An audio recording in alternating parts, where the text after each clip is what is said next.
Hey, it's Lenny Liebmann of InformationWeek, and I'm here once again from Interop ITX in Las Vegas right now speaking to John Leitch, who is President and CEO of Winquest Cybersecurity. It's great to see you, man. I'm happy to be here, thank you.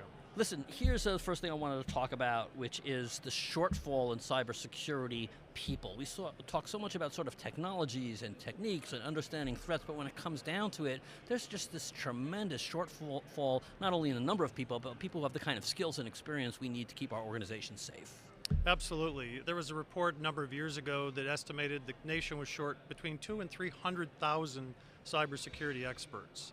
Now since then, universities and high schools have STEM programs and degree programs for cybersecurity, but at the same time the demand has increased greatly because of the increased knowledge of the threat. So we may have more, but I think the shortage is still the same or maybe even greater than it was before. Yeah. We could definitely put out bodies there, but it's the sophistication, it's the size of our infrastructure, it's the number of technologies we're trying to defend are all putting pressure on our headcount.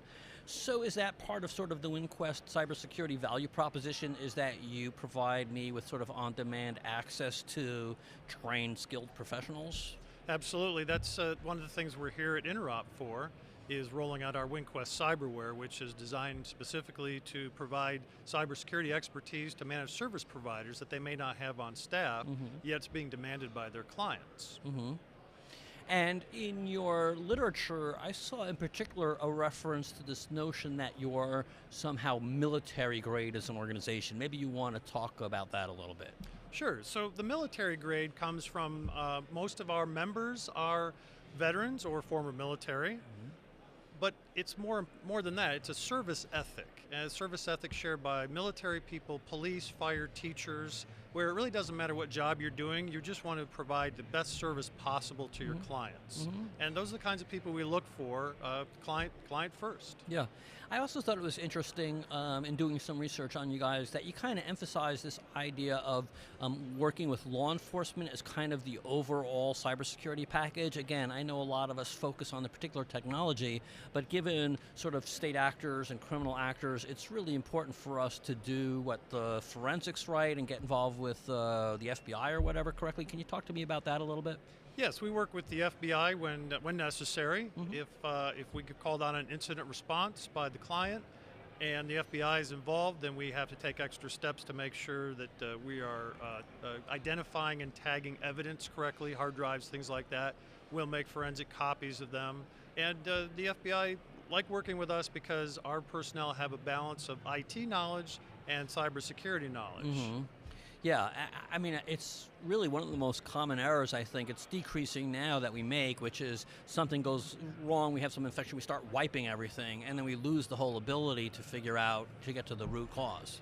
Right, if you've wiped your hard drive, then we can't do the forensics necessary, nor can the FBI, to try and trace back what attack happened to you, and possibly you could be wiping a brand new vulnerability that had not been discovered before.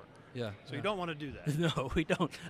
And I think it's also interesting you talked about coming to the show, although I know you serve organizations directly, you're kind of taking this go-to-market approach of working with MSPs. So maybe you want to talk to me a little bit about that strategy from a business point of view. So when it goes back to the shortage of cybersecurity personnel we talked about in the beginning of the segment, managed service providers have the same challenge. Their main focus is, of course, on information technology support. They'll have cybersecurity people on staff when they can find them and when they can train them, but there's more client demand than most MSPs can satisfy. So we want to partner with them. We want to provide them with the expertise so that they can give better service to their clients, and quite frankly, it's an additional revenue stream for them. Yeah, I think that revenue stream is important because I think a lot of MSPs, as part of their growth, especially if they tend to sell regionally, they tend to sort of saturate or get in competition with some other MSPs locally, and so they really need to sort of expand their footprint of value props besides just, we're going to run your servers and your backups for you. Well, absolutely, and the fact that we can come in and support MSPs nationwide without exacerbating that problem you just said means that there should be a lot of opportunity out there for us, and we're going to see how it goes. But again, it's why we're here at Interop to roll that new Winquest Cyberware service out for MSPs. And it's a white label service? That's correct. So We want to white label to the MSPs so that we're not impacting on their brand in any way, and we don't want to interfere with that traditional client-provider relationship. Yeah. There's also some specific productized offerings that I saw. One of them's called, I think, Kava, and the other one's called Centra. You want to talk about those two? Oh, I'd love to. The Kava stands for Cybersecurity Abbreviated Vulnerability Assessment. Okay. To my knowledge, we're the only company that's offering this kind of service. The Kava is a single-day vulnerability assessment, and it goes something like this. We'll send a team of 2 experts out. They're going to do a minimum of 4 hours of scanning. They'll do about an hour or 2 of analysis. And at the end of the day, the client gets an executive-level out brief that tells them what the most dangerous 5 to 7 vulnerabilities are. And then after that, we follow up and give them the entire data set. Yeah. And what that does, that gives them a start point. It's also very affordable, so any business can afford to have us do a Kava for them. The difficulty with that is that travel expenses make it. Sometimes the travel expenses are more than the actual Kava service itself. So we created the Centra. Okay. The Centra is our remote monitoring capability that allows us to send the box from coast to coast and do an assessment remotely. So and I think that's also important not only for sort of an IT manager or whoever's the sort of assigned cybersecurity within these organizations. I think an executive report is also important because one of our problems is sort of underfunding and not getting enough visibility at the executive level, where there's certainly consciousness of what breaches are because, whether it's Target or, Experian or whatever, it makes news. But for smaller businesses, sometimes I think a lot of leaders, presidents or CEOs of those companies don't understand really the specifics of why they really need to take some steps and give the, SVP of IT or whoever it is some money to go after this. Does that make sense? It's also a political instrument for IT to use to talk to the business. Right, and we help with that struggle as well, because it doesn't matter if it's a Kava, if it's a full assessment report or a penetration test report. Any report that we do that talks about vulnerabilities are going to tell you what the vulnerabilities are, specifically why they're dangerous, and then give you solutions on how to fix them. And it's that telling you why they're dangerous in a very practical manner that the executive will understand. That's the key.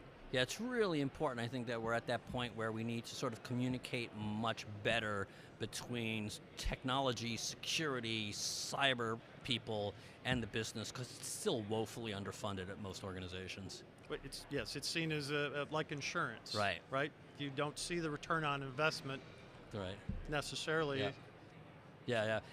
Anything else you want to share when we wrap up? Anything we should do if we're particularly interested? The Centra sounds very interesting to me because this idea that you could send me a box and it's going to do the assessment.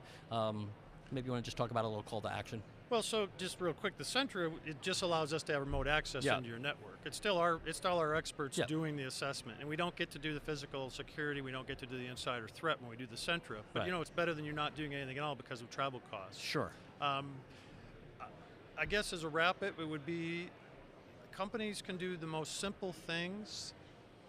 Educate your employees, educate your workforce about if you don't know where that email came from, you're not 100% sure, do not click on the kittens playing with yarn ball picture because that's most phishing attacks organization-wide are successful.